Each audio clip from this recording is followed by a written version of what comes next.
Welcome to Three Count Commentators. It's your boy Mongo Slade. So Lashley just finished up some business this week. That's all he really did. He introduced a new entrance, which was pretty fucking cool. And after that, he pretty much just swept up the remains of this Miz situation. Now we're ready for the next challenger, which we have not had any time, and they didn't dedicate the rest of the show, which is what I thought they would do, to building up a new challenger. So this Raw was essentially just a black hole where nothing happened on the show that mattered. Yay!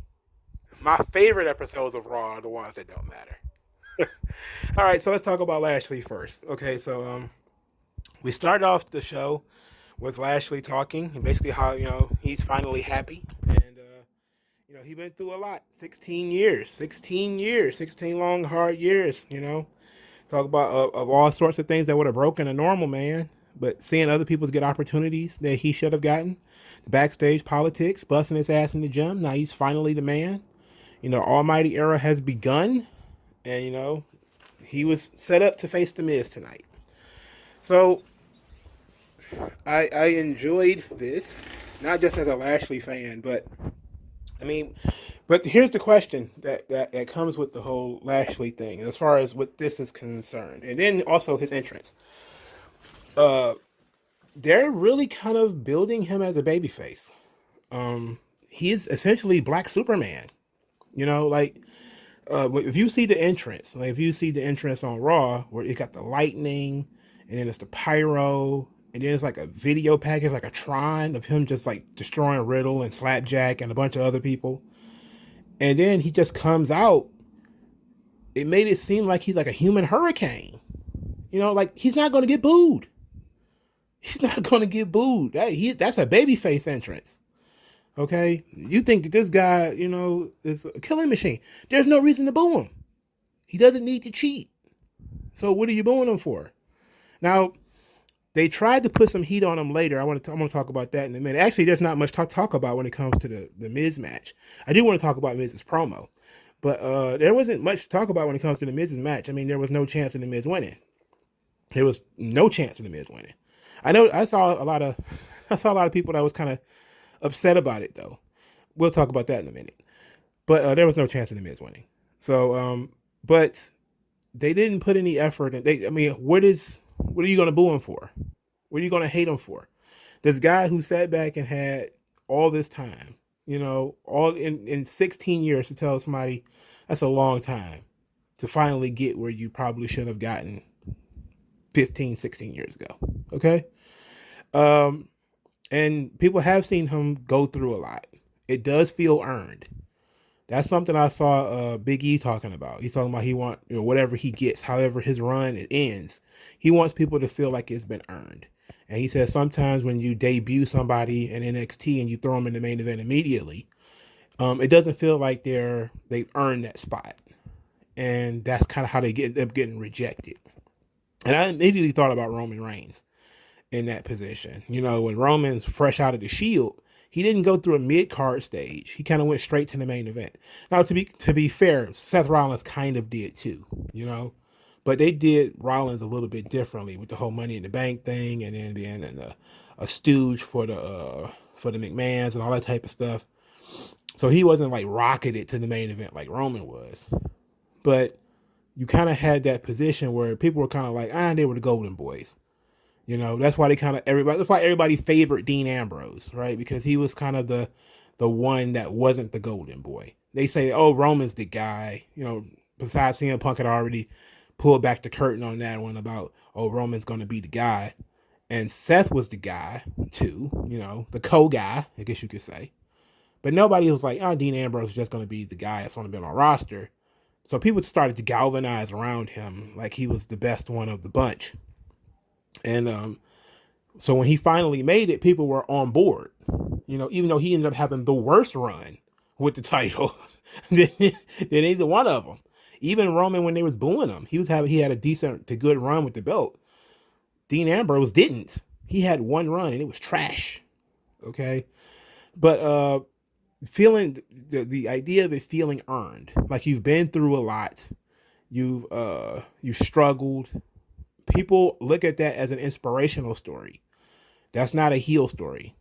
Even if, and the closest thing we can get to it is that, Lashley was responsible for the Miz becoming WWE champion in the first place, which is what Drew McIntyre talked about. So Drew McIntyre talked about it earlier in his portion of the show before he had his match with Sheamus, which was actually infinitely better. That match was amazing. Well, I shouldn't say it was amazing. Let's say it was very good. I won't say it was amazing. We'll talk about that in a minute. But so Drew McIntyre says that Lashley beat the Miz, and he was frustrated that Lashley has the title, and everybody is showering Lashley with all of this attention and all this positive praise. He's like, you beat the Miz. Where's your heart? Where's your balls? Where's your passion? You helped the Miz win the title and then beat him for it. That's not what a champion would do. It's not what a real man would do. And he was like, I beat Brock Lesnar, you beat the Miz. It's like, yeah, he beat the guy who was across the ring. So it was like, it is what it is. Now that might be the only thing where you can say, well, that makes Lashley a heel. He screwed McIntyre. It's like, true, but we're not exactly harping on that, are we? We've kind of moved on very quickly over, him screwing McIntyre because the Miz did such a great job that Lashley comes across like a babyface. Like Miz did such an awesome job of being a smarmy piece of shit heel that everybody hates for one reason or another. And then the way that they booked him in the show, well, anybody who's on the opinion of we're going to put the heat on the stars, rather we're going to put the heat on the Office. There's two different ways of looking at that. If you're one of those people who are, well, we're going to complain about the booking and complain about what's going on in the Office, then you just see the Miz as a guy. The Miz is just one guy of any guy. It could have been any guy in that situation. I'm looking at the Miz's performance, and the Miz's performance before he dropped the belt was tremendous. His performance on this episode of Raw was tremendous. The Miz comes out to the ring, and he talks about he's standing there empty-handed. But he expected to get his ass kicked, but he didn't expect to lose the title because he was contractually obligated to defend the title, and he did that. He got counted out. A perfectly valid way of defending the belt is to get counted out, right? So he then says, like, after all the things he's done for the WWE, all the media, all the the reality shows, all of this stuff that he does, he doesn't get sick, he doesn't get injured. The one time when he says he had cramps and they didn't believe him, you should have believed me. But so then he says that he outsmarted Bobby Lashley, and it was unfair that he had to defend the title twice, and say he was forced to do so. Now, it would have made sense for the Miz to get a little bit litigious here. Like he could have said that the title match was under duress, and that maybe the contract that came with the title match shouldn't be valid because he didn't want to defend the title. He was forced to defend the title, and he should call a lawyer or something like that. Like, that would be smarmy, underhanded, disgusting heel shit. For him to try to get the belt back via lawyers, by saying that the contract for the match shouldn't be valid. Of course, they're probably not going to do that because he just had him lose this match. But it was something I was thinking about when he said it, that he was coerced into this match with Lashley. But the Miz is tremendous. The Miz did a good job here. The match was it was a lot less one-sided than the previous match, but it was fine, and it was the usual. So now we're sitting in a situation where we're trying to figure out who the challengers are going to be. Now, obviously, the natural challenger is going to be NW and Drew McIntyre, but they didn't put to bed Drew McIntyre's situation. So now we have to go back to Drew McIntyre, because McIntyre, after he cuts his promo on Lashley, basically asking him where's his balls, where's his passion, where's his heart, he gets attacked by Sheamus. And him and Sheamus, Sheamus beats him down, throws him all over the place. The camera is just rocking back and forth. I really hate when it's so nauseating. The camera, I don't see, they insist on cartoon shit. right? Shaking cameras. That's cartoon shit. Just shoot the fucking thing. Just shoot it. Like just shoot the attack. We don't need the camera to be rocking and rolling back and forth. We don't need all that. Just shoot the shit so we can see what's going on. I don't understand why they try to simulate what's really going on. It's like what they used to do with the kendo sticks and the up and down, up and down, up and down. It's like, don't do that. It's sickening. This is a visual medium. I'm trying to watch this. I don't have time to be just like for you to giving me, vertigo because you want to keep going up and down and shaking the cameras because there's a fight scene going on. Anyway, Sheamus said that he's tired of being in McIntyre's shadow for 20 years and he's going to make his life miserable. And then McIntyre goes to Adam Pearce and demands a no disqualification match with Sheamus. And then these two guys, go and tear into each other. Now, Raw was on for like an hour at this point. The first hour of Raw featured one match. The second hour of Raw featured mostly one match, okay? Which was Drew McIntyre versus Sheamus, which started at 9 o'clock. Or around the 9 o'clock hour. These guys beat the shit out of each other, which they usually do. They have fun. Like I said, when it comes to McIntyre and Sheamus, that they're mirror characters of each other. And basically, there's a lot of the previous week when they had the one-on-one match, you could see it in terms of McIntyre using Sheamus's moves, right? Them having the same thought to kick each other in the face at the same time, except McIntyre pulled the trigger first, and that's how he won. In this situation, you see it again, where they're essentially of one brain, where they're going to hit each other with these stairs and they ram into each other. McIntyre gets lucky and his stairs ricochet over the barricade and he goes over the barricade. Sheamus, on the other hand, falls straight back and the stairs fall on his head. So Sheamus is unresponsive. The match is called off as a no contest. I saw a lot of people complain about that, and you know what?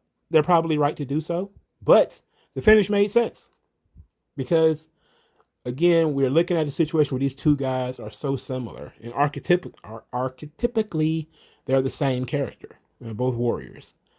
So they're friends. So you're looking at these two guys where they're similar size, similar build. Of course they look wildly different because Sheamus is so pale and, his orange hair and stuff like that. But similar height, similar build, come from similar cultures.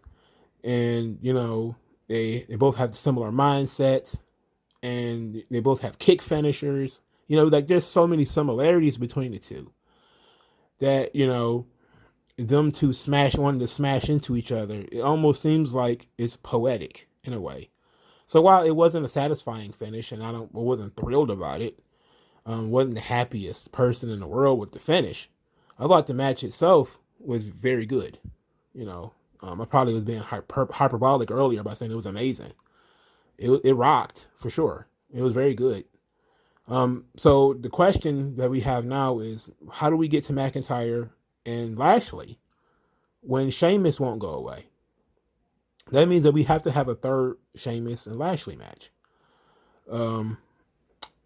I'm guessing they're probably going to have some type of I Quit match or last man standing or something like that. Probably at Fastlane, which would make perfect sense. That's the only way to get us into this situation. But what is Lashley going to do until we get there? Because you can't start another feud, until he gets to WrestleMania. So my guess is that maybe he's going to confront McIntyre about what McIntyre said, and then McIntyre's still going to continue fighting with Sheamus. It's like they haven't done a good job of mixing these two ideas. But like I said in the first earlier, you're positioning Lashley most like a babyface in this position. And you even have people who are very cynical, jaded wrestling fans who are like, I'm on the Lashley train. Don't give the belt back to McIntyre. McIntyre needs to lose at WrestleMania. I've seen a lot of people say that McIntyre probably needs to, lose at WrestleMania. And, I'm in a position, dog, where, I'm a Lashley guy, but I'm also a McIntyre guy. I love the idea of those two guys going in there, two of my favorite dudes right now, going in there wrestling and having a hell of a match at WrestleMania. I don't want Lashley's momentum broken, but I understand the point of, well, we can't have Brock, so we're gonna get the next big thing is Bob. So we're gonna get the Almighty Bob, and then we're gonna have him go in there, crush a bunch of guys, and then he's gonna go into WrestleMania with a ton of momentum, and McIntyre is gonna win the title from him. And that sucks for Lashley. That sucks. But it's the proper crowning of McIntyre as champion because he didn't get the pop and the reaction and everything when he won it the first time or the second time. So, but I do think that people, because of the length of McIntyre's run, people are kind of over it. They're kind of like, okay, well, we need to do something different. Lashley is different. And then there was no reason to hate him. And people love the Hurt Business. They like the look and the suits and the presentation. So we're in a situation right now where you really could blow with something good here by having McIntyre beat Lashley at WrestleMania. It's probably not a good idea. It's probably not a good idea. But we saw that Lashley won the Intercontinental title just to lose it to Finn Balor at WrestleMania. I forget which year that was. It might have been 34, or was it 35? So maybe that's what this is. He's just won the Intercontinental title, the world title, just to lose it to McIntyre. That would suck. It really would. But I think if the business is in the right place, then Lashley should be fine. And maybe he should win that match and then maybe lose it at whatever the following event was. Well, if you're going to lose it, he'll probably lose it at WrestleMania because that's where the crowd is going to be. There's probably not going to be a crowd. They're going back to the Thunderdome after that. So it's an interesting conundrum they put themselves in, where McIntyre is a guy who, despite being really good, he's beaten everybody. He's beaten everybody to pace. So they want a change of pace. Lashley's been on fire. He's new. He's fresh in his position. People like him already. People are familiar with him. They're familiar with the story. They're inspired by the story. He comes across like a superhuman, larger than life guy. There's no reason to take the title off Lashley. There really is no reason. The only reason for them to take the title off Lashley is to appropriately crown Drew McIntyre. And a lot of people are going to reject that. There's going to be a huge rejection of Drew if he wins the title. That it will actually do more damage to him to win than it would be to lose. And it is what it is. I'm just stating the facts. Sometimes you don't need to win. And this is a battle that I think if we do ultimately get McIntyre and Lashley, McIntyre should not win. And because I don't see that ending well for him. Well for his character. I see people turning on him after that. I think a lot of people are already kind of on Drew, especially when he won it back from Randy. It felt okay because they wanted to have the McIntyre Roman match. But around Royal Rumble, it started being like, this guy's been champion all year. Which is why, the whole WrestleMania to Summer Survivor Series, whatever, championship run they've been doing for new guys, like they did it for Kofi, and they did it for Shawn in 96, and it usually makes people belch and want to vomit by SummerSlam. Like it really does. Like the Superman push, it really gets people sick by the 4-month period. Because if you win the title in March or April, SummerSlam is in August. That's like 3 or 4 months. By that point in time, you've probably been beating everybody. And you beat people like a drum too to establish yourself. That's what they did with McIntyre. They had him just tie Andrade and Angel Garza in a knot, dribble them down the court and dunk them in the net at the same time. Like he was really just dogging these guys out every week. People did get tired of that, and he needs to be rehabbed in a certain way. And I don't know if they don't see it, or if they are like, hey, we haven't got nobody else, because McIntyre's beat everybody. Lashley has pretty much beaten everybody too. He's beaten all the baby faces except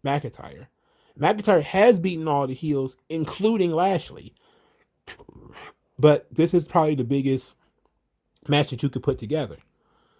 So they got to go for it. But they need to really consider the outcome. And I know it's likely going to be the heel going into WrestleMania winning, but it's probably for the best. All right, let me know what you guys think in the comment section below. Like this video, share this video, subscribe to the channel. Thank you guys for your time, and I'll talk to you guys later. If you want to send cash, please do via the Cash App will be, and I'll thank you guys later.